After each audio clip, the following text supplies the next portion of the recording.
Zapitajmo se o budućnosti čovečanstva, istinska vera kao čuvar mira. Crkva je zajednica istomišljenika koji veruju u Svetu Trojicu, u Gospoda našeg Isusa Hrista. Vera koja objedinjuje članove crkve u jednu zajednicu bila je predana od samog Gospoda, preko apostola, propovednika i evanđelista, blagovesnika i učitelja, pa sve do svih onih koji su po celoj vaseljeniji raširili vest o vaskrsnom Hristu. U svakoj od opština koju su osnovali apostoli su postavili muževe, to jest episkope, ujedno im predajući posebnu odgovornost da čuvaju veru Hristovu. Upravo tu veru mi danas i nazivamo pravoslavnom. Sveti oci crkve su na vaseljenskim saborima uspeli da je sačuvaju od mnogih jeresi i lažnih učenja, bez obzira na veliki broj protivnika koji su pokušali da unište pravu veru. Ona je uspela da odoli mnogim iskušenjima i najstrašnijim gonjenjima, usmerenim na potpuno uništenje verujućih ljudi, za razliku od bilo koje druge zajednice na svetu. Crkva je pretrpela najteža stradanja tokom čitavih 2000 godina, uzimajući u obzir činjenicu da ljudi posjeduju Bogom darovanu slobodu. Prirodno je da imaju i različite poglede na jedne te iste stvari. Postoji takav stav da je neslaganje itekako dopušteno u crkvi, o čemu govori i sveti apostol Pavle, jer treba i podvajanja da budu među vama, da se pokažu koji su postojani među vama. 1. Korinćanima 11.19. Razlog je taj što, kada se sukobljavaju različite tačke gledišta, često se kroz taj sukob otkrivaju dragocene riznice pravde Božije, čime se i utvrđuje vera Hristova. Na vaseljenskim saborima nije bilo jednomislija. Ljudi su imali različite poglede, ali su uvek dolazili do zajedničkog shvatanja vere. Međutim, raznomislije u crkvi ipak ima svoje granice. Ako nečija misao povređuje samu suštinu vere, a samim tim lišava ljude mogućnosti spasenja, takva misao se deklariše kao jeres. Jeresi su se oduvek osuđivale od strane crkve, kao što je slučaj i danas. Istorija pojave mnogih jeresi nam svedoči o tome da su sve one nastajale pod plaštom dobronamernih predloga od strane njihovih nosioca.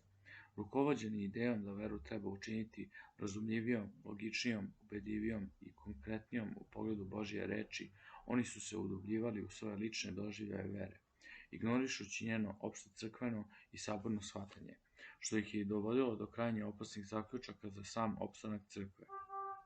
Sve gore rečeno potvrđuje već poznate stavove da crkva ima veliki zadatak, a to je da veru učini razumljivijom za ljude kako bi i samo Hristovo poslanje ostalo uvek i iznova aktuelno. Samo na ovaj način bi bilo moguće postići cilj koji se danas kao i uvek do sada nalazi pred crkvom. U pitanju je prosvećenje celokupne vaseljene svetlošću istine Hristove, da bi ljudi primajući hrišćansku veru to činili potpuno svesno, dobrovoljno dajući svoj razum i svoje srce. Ipak u svim tim potragama za mudrije i aktuelnije tumačenje vere nipošto se ne sme preći jasna granica, iza koje se ne nalazi tumačenje, već rušenje vere. Zbog čega crkva teži ka očuvanju istinske vere? Zbog čega su jeretici isključivani iz crkve, kako rečju, tako i kanonskim zabranama, o čemu svedoči i reči Božije? Izbacite zloga između vas. 1. Korinćanima 5.13. Razlog je taj što je očuvanje istinite vere životno neophodno, i to ne samo za crkvu, već i za celokupni ljudski rod. Ono je važno čak i za one koji ne pripadaju crkvi ili ispovedaju druge religije, pa čak i ne pripadaju niti jednoj od njih. Neko će se zapitati kakve veze imaju nevernici ili druge religije, kao i zbog čega je važan savremeni ili raznovrsni, modernim jezikom rečeno, pluralistički svet. Mnogi pokušavaju da nas ubede da je vera koju nam je Gospod predao preko svojih apostola zapravo samo jedan od oblika ljudske misli, jedno od mnogobrojnih ubeđenja, koje se ni po čemu ne razlikuju od drugih, a koje opet ljudi mogu slobodno birati. Ovdje je itekako važno napomenuti da u hrišćanskoj veri postoji nešto što je itekako posebno. Ona se ne tiče samo spekulativnih, bogoslovskih istina, već i našeg života i ljudskog postojanja uopšte. U njoj se kriju istine koje pomažu čoveku da ne odluta sa pravog životnog puta. Jedno od značenja grčke reči koje odgovara ruskom izrazu greh jeste promašaj. Čovek koji greši zapravo skreće sa pravog puta, prolazi mimo životno važnog cilja svog postojanja. Očuvanje tog puta osigurano je apostolskom verom, koja je do nas došla od ovaploćenog Sina Božijeg. Gospod nas spasava svojom blagodaću i svojom istinom. On spasava ljudski rod kroz obnovu onog zaveta koji su u dubokoj prošlosti ljudi sklopili sa Bogom.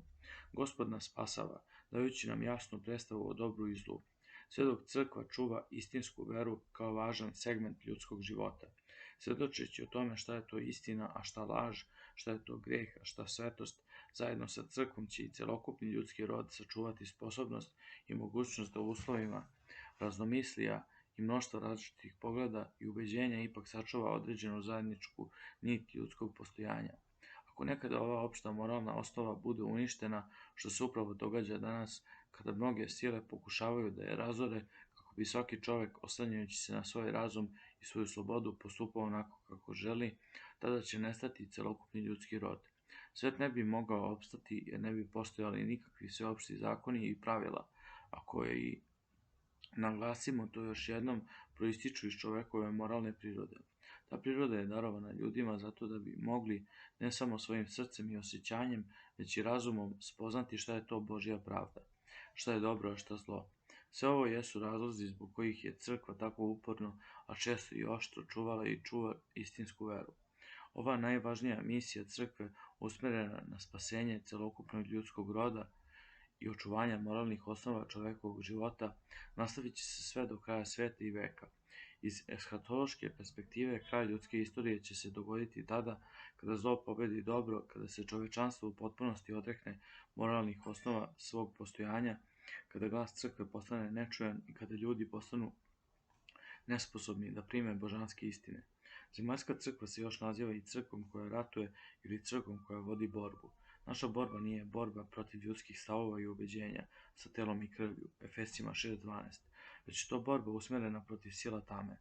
To je borba za istinsku veru, kojom je jedino moguće sačuvati moralnu prirodu čovekovu. Bez obzira na to da li i koliko ljudi poznaju tu veru, da li je prihvataju ili ne, poput fermentacije ili kvasca, Hristova vera ima tu moć da preobrazi cijeli svet i svu Božju tvorevinu.